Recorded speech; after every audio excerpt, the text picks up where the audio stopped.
Biblioteca Nacional. Estoy sentado leyendo a un poeta. Hay muchas personas en la sala, pero no se las oye.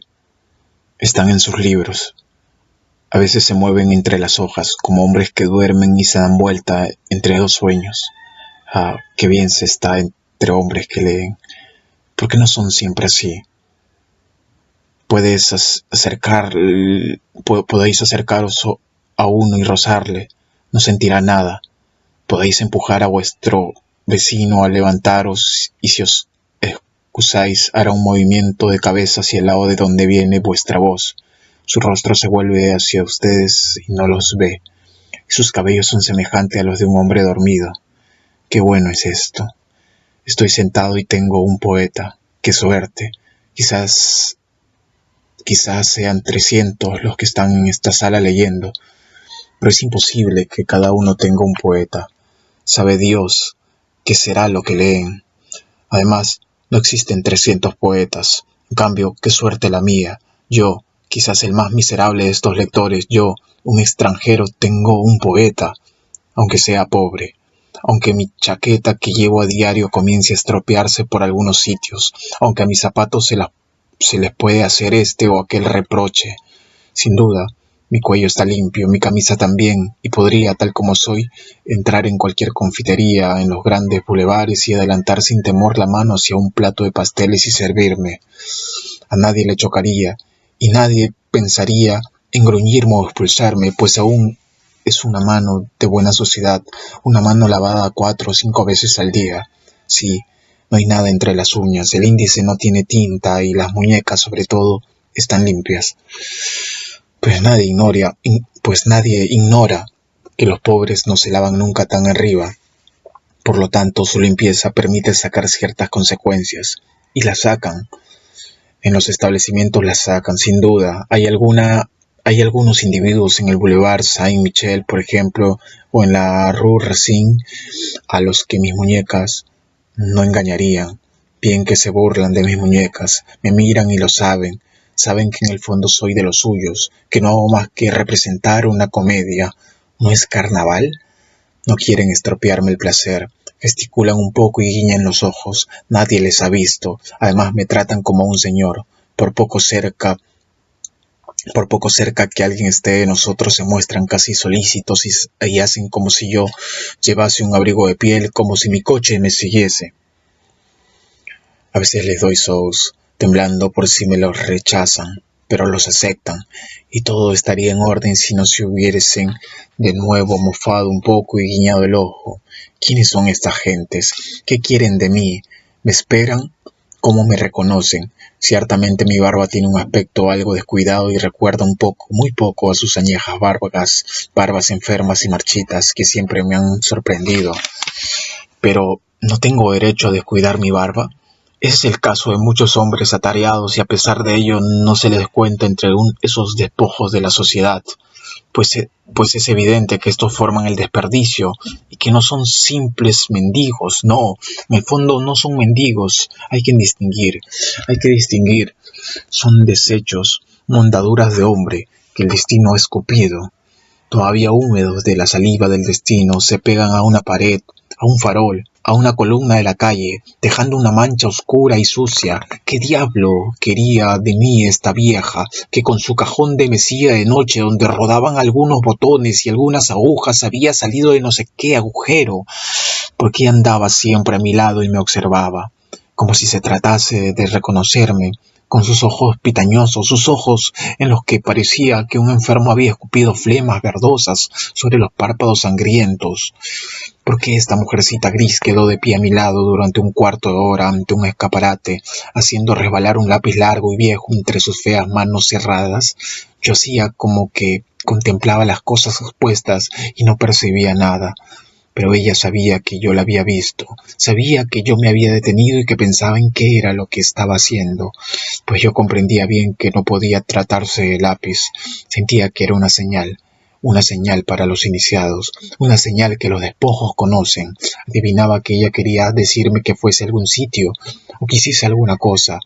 y lo más extraño era que yo no podía perder la sensación de que había realmente ciertas convenciones a las que pertenecía ese signo, y que esta escena era, en el fondo, algo que yo debería haber esperado.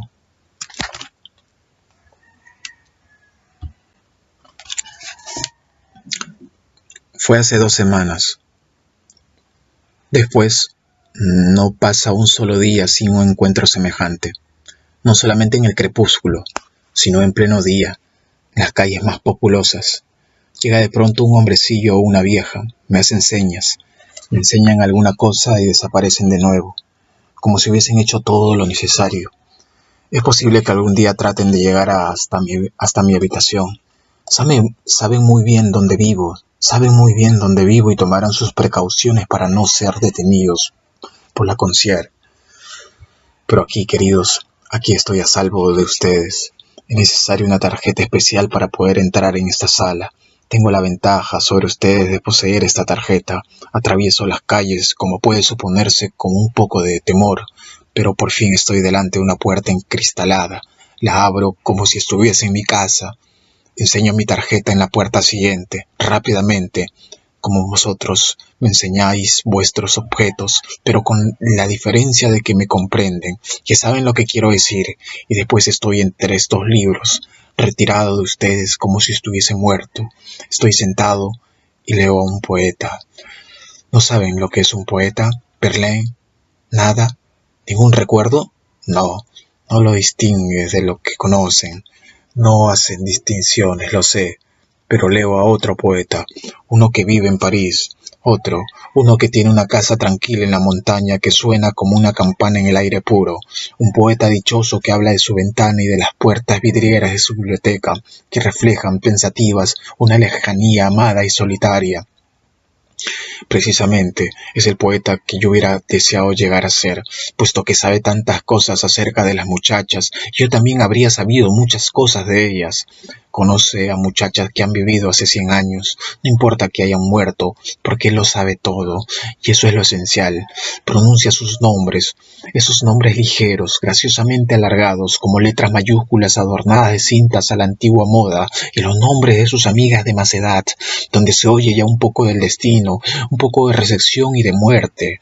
Quizá estarían en un cuaderno de su escritorio de caoba sus cartas descoloridas y las hojas desprendidas de sus diarios, donde hay anotados cumpleaños, excursiones de verano, cumpleaños, o quizá es posible que exista en el fondo de la alcoba, en la cómoda panzuda, o un cajón donde se conserven sus vestidos primaverales, vestidos blancos que se ponían por primera vez en Pascua, vestidos de tul apropiados más bien para el verano que, sin embargo, aún nos esperaba.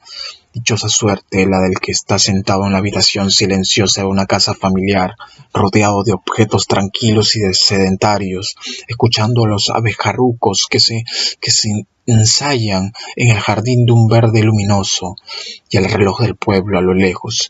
Estar sentado y mirar un cálido reguero de sol de la tarde y saber muchas cosas entre las jóvenes del pasado, y ser un poeta, y pensar que yo podría haber llegado a ser un poeta así, si hubiese podido habitar en algún sitio de este mundo, en una de estas casas de campo cerradas de las que nadie se ocupa. Solo hubiese necesitado una habitación, el cuarto claro debajo del remate. Hubiese vivido con mis cosas antiguas, retratos de familia, libros, y habría tenido una butaca, flores y perros y un bastón fuerte para los caminos pedregosos. Y nada más que un libro encuadernado con un cuero amarillento, marfileño, con un viejo papel florido en las guardas. Habría escrito mucho, pues habría tenido muchos pensamientos y recuerdos de muchas gentes. Habría escrito mucho, pues habría tenido muchos pensamientos y recuerdos de muchas gentes. Pero la vida lo ha dispuesto de otro modo. Dios sabe por qué. Mis muebles viejos se pudren en una granja donde me han permitido colocarlos. Y yo mismo, sí, Dios mío, carezco de techo que me abrigue y me llueve en los ojos.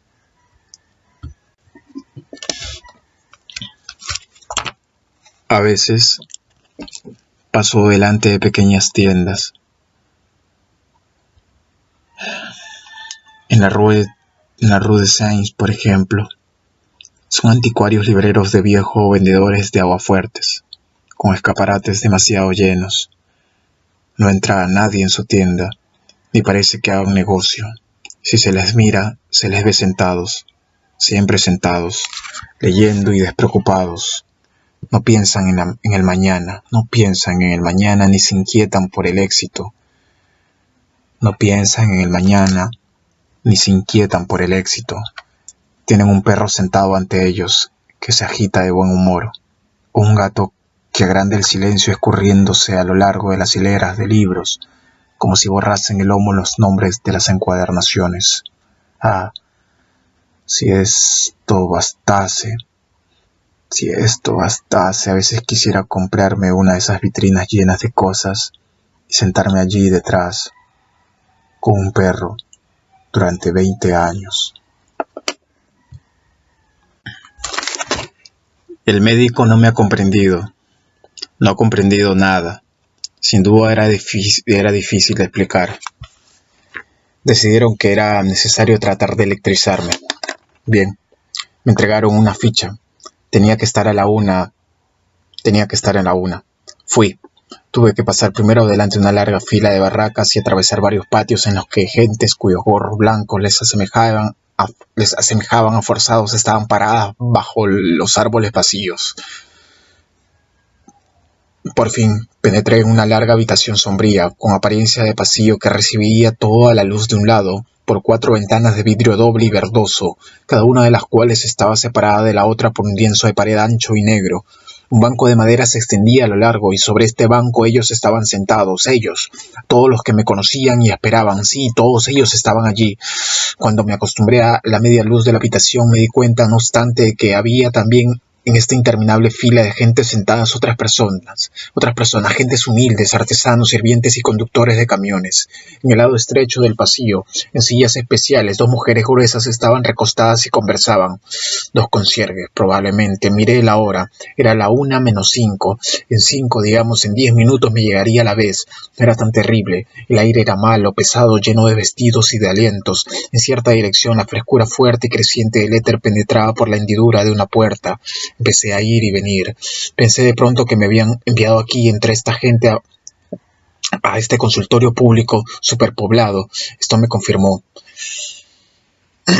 por primera vez oficialmente que yo formaba parte de estos desperdicios. Lo había leído el médico en mi rostro. Sin embargo, yo le había visitado con un traje bastante decente y hasta le hice pasar mi tarjeta, y a pesar de todo, sin duda lo había sabido en algún sitio, o quizás yo mismo me había traicionado. En fin, aunque era un hecho consumado, no me encontraba en resumen del todo mal. Todo el mundo estaba allí sentado, muy formales, y no se preocupaban de mí. Algunos sentían dolores y movían un poco una pierna para soportarlos mejor. Algunos hombres habían apoyado su cabeza en la palma de sus manos, otros dormían profundamente con rostros pesados como hundidos en el derrumbamiento del sueño. Un hombre grueso, con el cuello rojo e hinchado, estaba inclinado hacia adelante, miraba al suelo fijamente y dejaba caer de vez en cuando, en un punto que le parecía sin duda convertir especialmente para este ejercicio, un salivazo que chasqueaba en el parque.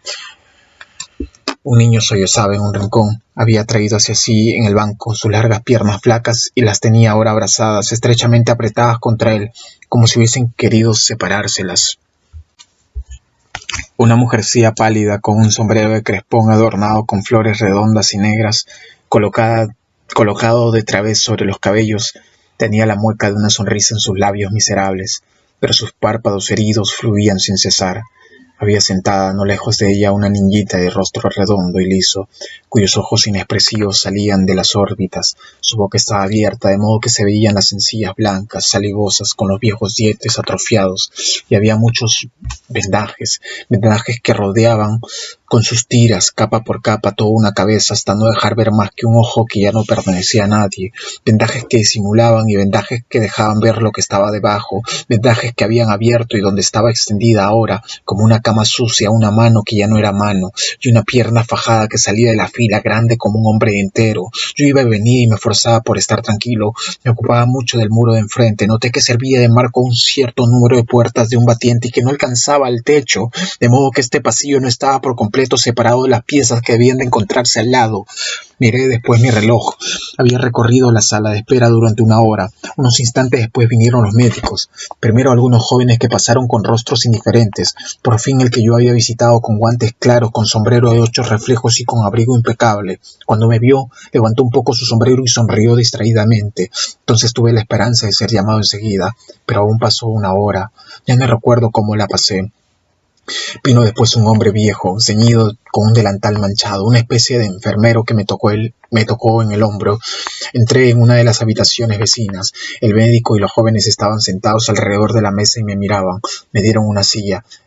Está bien. Ahora tenía que contar mi caso, lo más brevemente posible, pues estos señores no disponen de mucho tiempo. Me encontraba singularmente a disgusto. Los jóvenes estaban sentados y me miraban con ese aire de superioridad y esa curiosidad profesional que habían aprendido.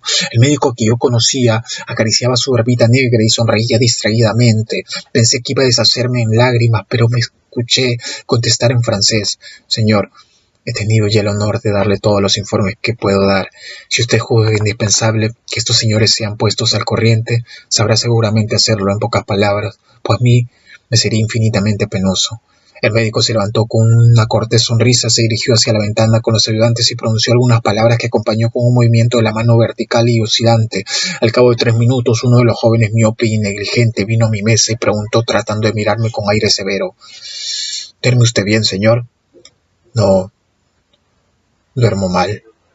Después de esto se precipitó de nuevo hacia el grupo de la ventana. Discutieron aún durante un momento. Después el médico se volvió hacia mí y me dijo que me llamarían. Le hice observar que me habían citado para la 1. Sonrió e hizo algunos movimientos rápidos y saltarines con sus pequeñas manos blancas que querían sin duda decir que estaba muy ocupado. Volví pues a mi pasillo, donde el aire se había hecho mucho más pesado, y comencé de nuevo a ir y venir, aunque me sentía mortalmente fatigado.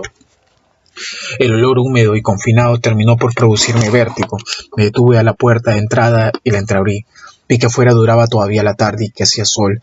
Esto me reanimó de modo indecible, pero apenas llevaba allí 1 minuto cuando oí que me interpelaban. Una mujer sentada a 2 pasos de mí, cerca de una mesita, me dirigió la palabra con voz silbante. ¿Quién le ha dicho que abriese la puerta?, me preguntó. Contesté que no podía soportar la atmósfera de la sala. Esa era una cuestión mía, pero la puerta debía permanecer cerrada. ¿No era posible, pues, abrir una ventana? No, estaba prohibido. Resolví comenzar de nuevo a ir y venir, porque era una manera de aturdirme y esto no podía molestar a nadie. Pero eso también molestaba ahora a la mujer sentada cerca de la mesita. ¿No tenía sitio? No tenía, pero se encontraba uno fácilmente. La mujer tenía razón. En efecto, se encontró enseguida uno al otro lado de la niñita de ojos desorbitados. Ahora estaba sentado. En efecto, se encontró enseguida uno al lado de la niñeta de ojos desorbitados. Ahora estaba sentado con la sensación de que este estado debía ciertamente preparar a cosas terribles. A mi izquierda estaba la niñita en sillas podridas. Hasta después de un instante no pude distinguir quién estaba a mi derecha. Era una masa enorme e incapaz de moverse, que tenía un rostro y una mano grande, pesada, inmóvil. El lado de su rostro que yo veía estaba vacío, sin rasgos ni recuerdos, y se sentía inquietud viendo que las ropas eran semejantes a las de un cadáver al que se hubiese vestido para colocarle en el ataúd.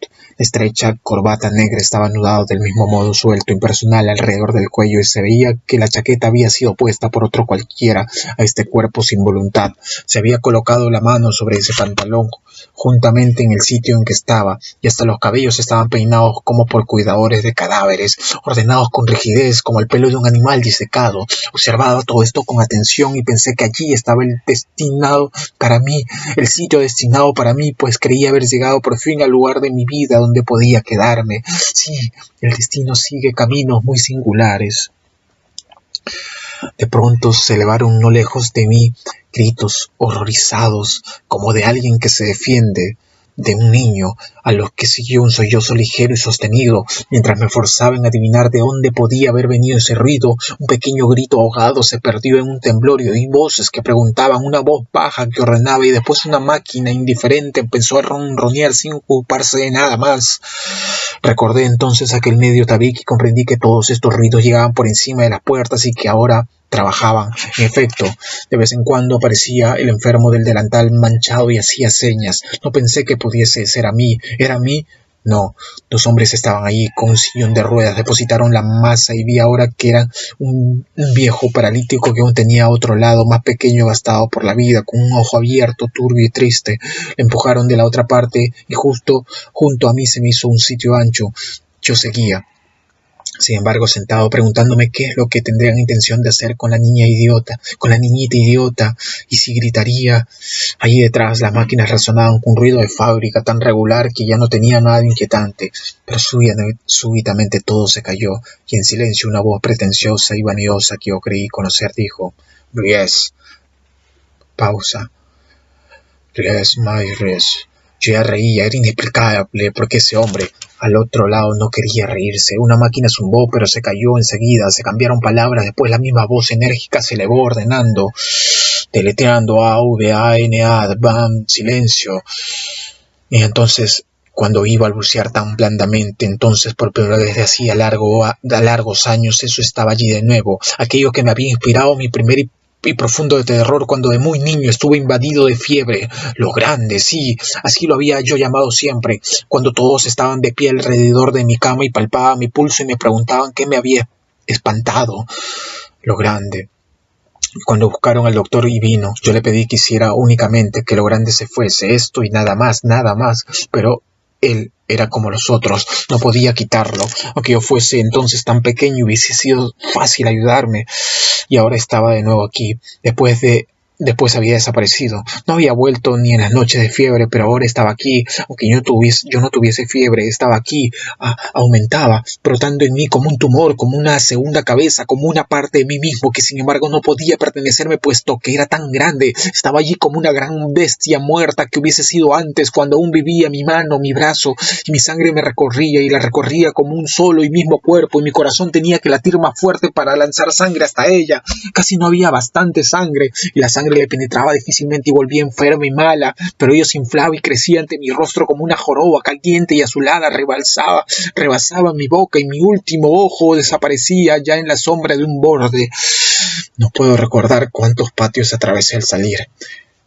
Era de noche y me extravié en ese barrio desconocido. Seguí bulevar con muros sin fin en una dirección y cuando decididamente no había final, volví en dirección opuesta hasta una plaza, no importa cuál. Allí comencé a seguir una calle y venían otras calles que yo no había visto nunca y otras más. De vez en cuando llegaban tranvías muy deprisa y demasiado claros. Pasaban y se alejaban con su timbre duro y golpeado, pero los letreros llevaban nombres que yo no conocía. No sabía en qué ciudad me encontraba, si tenía aquí en algún sitio un alojamiento y lo que tenía que hacer para no andar siempre.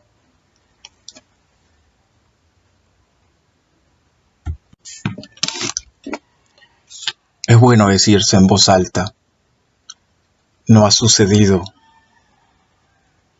no ha sucedido. ¿Sirve de algo que mi estufa se haya puesto a echar humo de nuevo y que haya tenido que salir? Eso no es en realidad una desgracia. Que me sienta cansado y aterido no tiene ninguna importancia, y si he corrido todo el día por las calles es porque he querido. Podría haber descansado en una sala del Louvre, podría haber descansado en una sala del museo, pero no, creo que no. Algunas personas van allí a calentarse, se sientan en las banquetas de terciopelo y en las salidas del calor colocan sus pies uno contra otro como grandes botas vacías. Son hombres modestos que agradecen a los guardianes de uniformes oscuros constelados de condecoraciones el que los toleren. Agradecen a los guardianes de uniformes oscuros constelados de condecoraciones el que los toleren. Pero si entro, gesticulan y cabecean. Después, si voy y vengo ante los cuadros, no me pierden de vista y me siguen obstinadamente con mirada turbia. He hecho bien en no ir allí. He andado sin descanso. Sabe el cielo en cuántas ciudades, barrios, cementerios, puentes y pasadizos, no sé dónde. He encontrado un hombre que empujaba un carrito de verduras. Gritaba cosas extrañamente confusas. A su lado iba una mujer fea y angulosa que de vez en cuando le empujaba y cuando lo empujaba gritaba él. También a veces gritaba él de por sí, pero entonces su grito había sido inútil y enseguida necesitaba gritar de nuevo porque pasaban ante la casa de un cliente. He dicho que este hombre era ciego. No, pues bien, era ciego. Era ciego y gritaba. Al decir esto lo falseo. Escamoteo el carrito que empujaba. Finjo no haberme dado cuenta de que voceaba coliflores. Pero es esencial. Y aunque fuese esencial, no importa más saber lo que he visto yo. No importa más saber lo que he visto yo. He visto un hombre viejo que era ciego y que gritaba. Eso es lo que he visto. Visto. ¿Podría creerse que hay semejantes casas? No, no digo que yo lo falseo. No digan que yo lo falseo, pero esta vez es la verdad. No escamoteo nada, naturalmente tampoco añado nada. ¿De dónde lo sacaría? Ya se sabe que soy pobre, se sabe. ¿Casas? Pero para ser más exacto, eran casas que ya no estaban allí. Casas que habían demolido de arriba abajo. Lo que había eran las otras casas, las que se habían apoyado contra las mismas, las casas medianeras. Ostensiblemente corrían el riesgo de derrumbarse desde que se había quitado lo que las sostenía. Lo que las sostenía, pues todo un andamiaje de largas vigas alquitranadas estaban apuntado de entre el suelo llenado de cascotes y la pared descarnada. No sé si he dicho ya que es de esta pared de la que hablo. No era propiamente la primera pared de las casas subsistentes, como podría suponerse, sino la última de la que ya no estaban. Se veía su cara interna, se veían en los diversos pisos, las paredes de habitaciones en las que los papeles estaban pegados todavía, y aquí y allá la unión del suelo del techo, cerca de los muros de las habitaciones, a lo largo de toda la pared, subsistía aún un espacio blanco, sucio, por donde se insinuaba en espirales vermiculares que parecían servir para alguna digestión repugnante. El conducto descubierto y herrumbroso de la bajada de los retretes, los tubos de gas habían dejado en el borde de los techos surcos grises y polvorientos que se reflejaban aquí y allá bruscamente y se hundían en negros agujeros, pero lo más inolvidable eran los muros mismos. La vida tenaz de este cuarto no había podido ser completamente triturada. Allí estaba todavía, se agarraba a los clavos que habían olvidado quitar, se apoyaba en un estrecho trozo de suelo, se había acurrucado en los rincones donde quedaba aún un poquito de intimidad. Se la percibía en los colores que lentamente año tras año había transformado, el azul en verde mohoso, el verde en gris y el amarillo en un blanco fatigado y rancio, pero también se la encontraba en los sitios que habían permanecido más nuevos, detrás de los espejos, los cuadros y los armarios, pues ella había trazado sus contornos y había dejado sus telas de araña y el polvo mismo en esos reductos descubiertos ahora. Se la encontraba también en cada tesollón, en las ampollas que la humedad había hinchado, en la parte baja de los papeles pintados, temblaba en los jirones flotantes y transpiraba en horribles manchas que existían desde siempre, y de estos muros, antes azules, verdes o amarillos, encuadrados por los relieves de los tabiques transversales derribados, emanaba el hábito de esta vida, un hálito aferrado, perezoso y espeso que ningún viento había aún disipado. Allí se demoraban los roles del mediodía, las emancipaciones, las enfermedades, añejos vapores, el sudor que se filtra bajo los brazos y pone pesados los vestidos. Allí estaban el aliento desabrido de las bocas, el olor aceitoso de los pies, la acritud de los orines, el hollín que se quema, los vagos grises de las plantas, los vagos grises de las patatas y la infección de grasas rancias. Allí estaba el dulzón y largo olor de los niños de pecho descuidado. Allí estaba,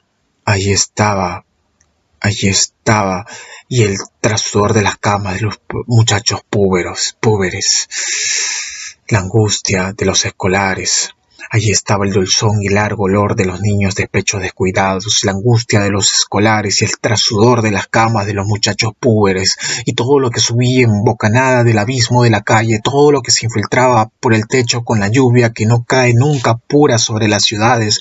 Y además había allí también muchas cosas que los vientos domésticos, esos soplos débiles y amansados que no salen de la calle, habían traído, y también muchas cosas que cuyo origen no se sabía. He dicho, ¿no es cierto?, que habían demolido todos los muros, excepto este último, del que estoy hablando. Van a pensar que estuve mucho tiempo ante él, pero juro que eché a correr en cuanto lo conocí, pues lo terrible es que lo reconocí. Todo lo que aquí está lo reconozco bien y por eso entra en mí enseguida, como en su casa. Después de este esfuerzo me sentí algo agotado, incluso diría afectado, y en verdad que era demasiado para mí el que aún me guardase él. Esperaba en la pequeña cremier donde yo quería comer 2 huevos al plato. Estaba hambriento, había estado todo el día sin comer, pero ahora tampoco podía tomar nada. Entre tanto estuviesen preparados los huevos, me sentí de nuevo empujado a la calle que fluían hacia mí espesas de gente, pues era carnaval y atardecía, y las gentes que disponían de tiempo flotaban y rozaban unas con otras, y sus rostros estaban llenos de la luz de las barracas, y la risa resumaba de sus bocas como de heridas purulentas. Reían más cada vez y se aglomeraban tanto más cuanto más impacientemente intentaba yo avanzar. Enganché no sé cómo el chal de una mujer a la que arrastré. Las gentes me detuvieron riendo y sentí que debería yo también haber reído, pero no pude. Alguien me lanzó a los ojos un puñado de confeti que me quemó como un latigazo. En las encrucijadas las gentes estaban metidas a cuña, incrustadas unas en otras. No había avance posible, nada más que un blando y silencioso movimiento de vaivén entre ellas como si se acoplasen de pie, pero aunque estaban estacionadas, mientras que sobre la acera, a través de un desgarrón de la muchedumbre, yo corría como un loco. Eran ellas, sin embargo, las que se movían, y yo el que me quedaba en mi sitio, pues nada cambió. Cuando levanté la cabeza, continué viendo a un lado las mismas casas y al otro las barracas. Quizá también estaba todo fijo y no había en mí como en ellos más que un vértigo que parecía hacer girar todo, pero yo no tenía tiempo para reflexionar. Estaba pesado de sudor y un dolor que me ensordecía circulaba en mí como si mi sangre arrastrase no sé qué demasiado grande que al pasar distendiese mis venas, y al mismo tiempo sentía que el aire estaba agotado desde hacía mucho tiempo y que no quedaban más que emanaciones viciadas que mis pulmones rechazaban. Pero ya se acabó, he superado todo. Estoy en mi habitación, sentado cerca de la lámpara. Hace un poco de frío, pues no me atrevo a poner a prueba la estufa. ¿Qué haría yo si comenzase otra vez a echar humo y me lanzase a la calle? Estoy sentado y pienso, si yo no fuese pobre, alquilaría otra habitación con muebles menos gastados, menos usados por los inquilinos precedentes. Antes me resultaba verdaderamente penoso apoyar mi cabeza en esta butaca. Ahí, en su funda verde, tiene una ondulación de un gris grasiento que parece adaptarse a todas las cabezas. Durante algún tiempo he tomado la preocupación de poner bajo mis cabellos un pañuelo, pero ahora estoy demasiado cansado para ello, y además ese pequeño hoyo parece hecho a la medida de mi nuca.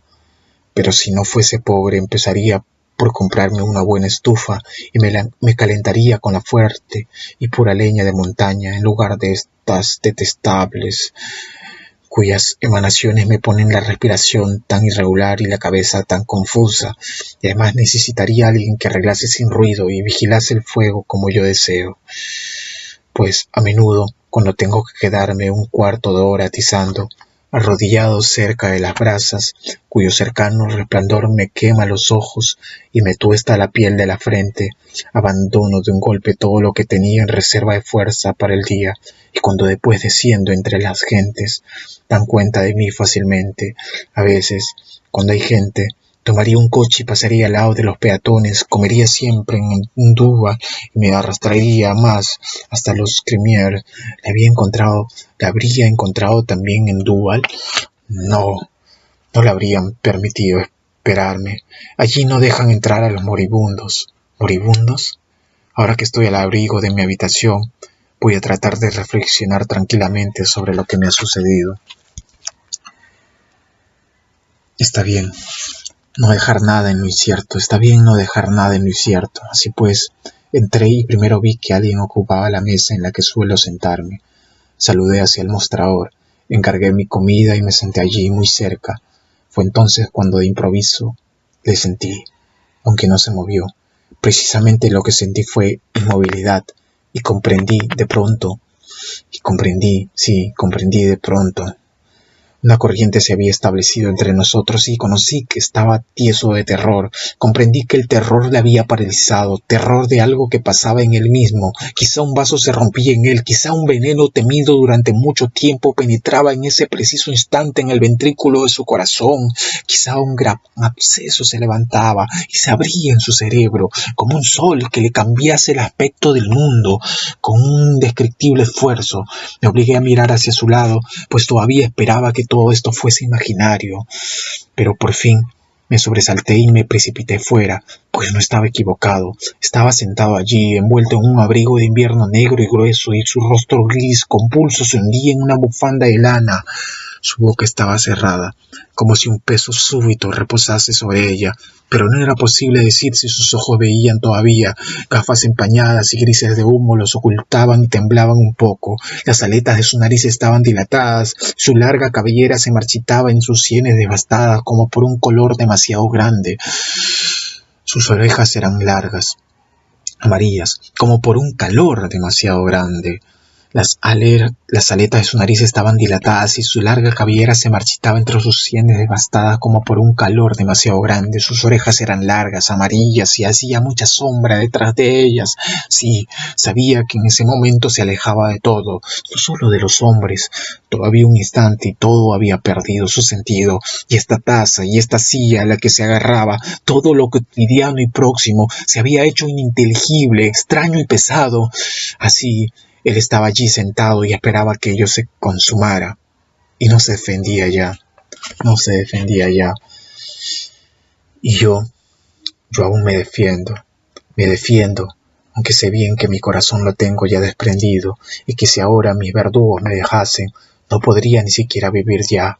Me digo, no ha sucedido nada, y sin embargo no he podido comprender a este hombre, porque también en mí sucede algo que comienza a alejarme y a separarme de todo. Qué horrible me pareció siempre oír decir de un moribundo, no reconoce ya a nadie. Entonces me presento un rostro solitario, que se levanta de las almohadas, que busca algo conocido, algo ya visto y no encuentra nada. Si no fuese tan grande mi angustia, me consolaría persuadiéndome de que no es imposible ver todo de un modo diferente, y no obstante vivir. Pero yo me temía indeciblemente ante este cambio. Incluso no estoy todavía familiarizado con este mundo que me parece bueno. ¿Qué haría en otro? Me gustaría tanto permanecer entre los significados que me son queridos. Y si, no obstante, debe cambiarse algo, Querría por lo menos poder vivir entre los perros, sí, entre los perros cuyo mundo es pariente del nuestro. Durante algún tiempo todavía voy a poder escribir todo esto y testimoniarlo, pero llegará el día en que mi mano estará distante, y cuando le ordene escribir, trazará palabras que yo no piense. Va a llegar el tiempo de la otra explicación, en el que las palabras se desatarán, en el que cada significado se deshará como una nube y caerá como agua. A pesar de mi miedo, soy sin embargo semejante a alguien que se mantiene ante las grandes cosas, y recuerdo que antes sentía en mí destellos semejantes cuando iba a escribir. Soy la impresión que va a transformarse, sí, soy la impresión que va a transformarse.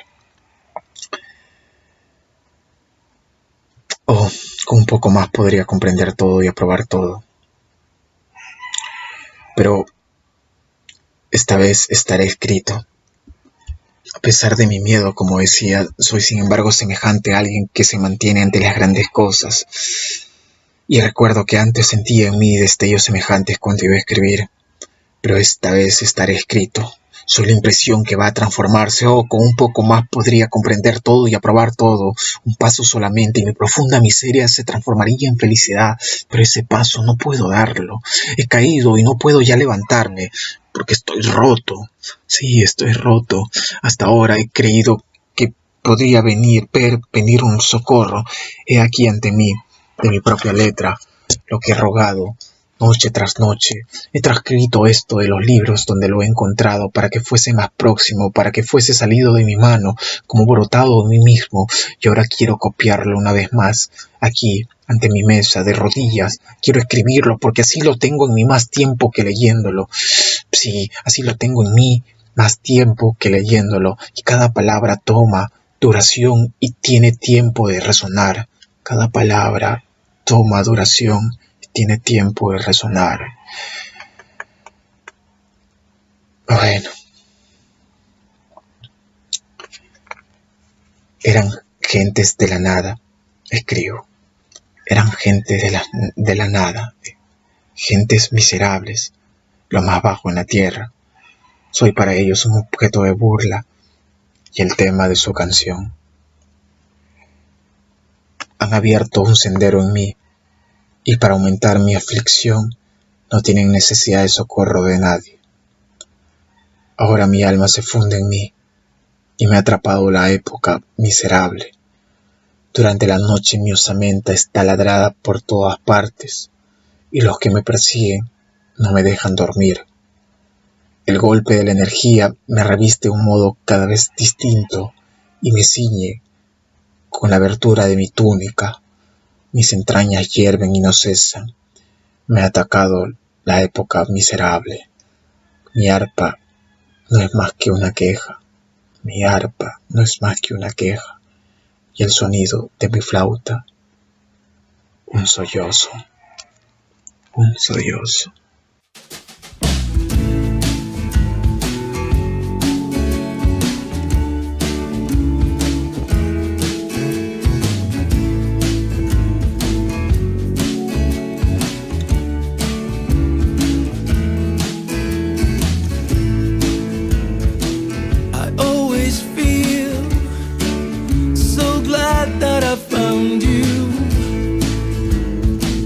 But is this real?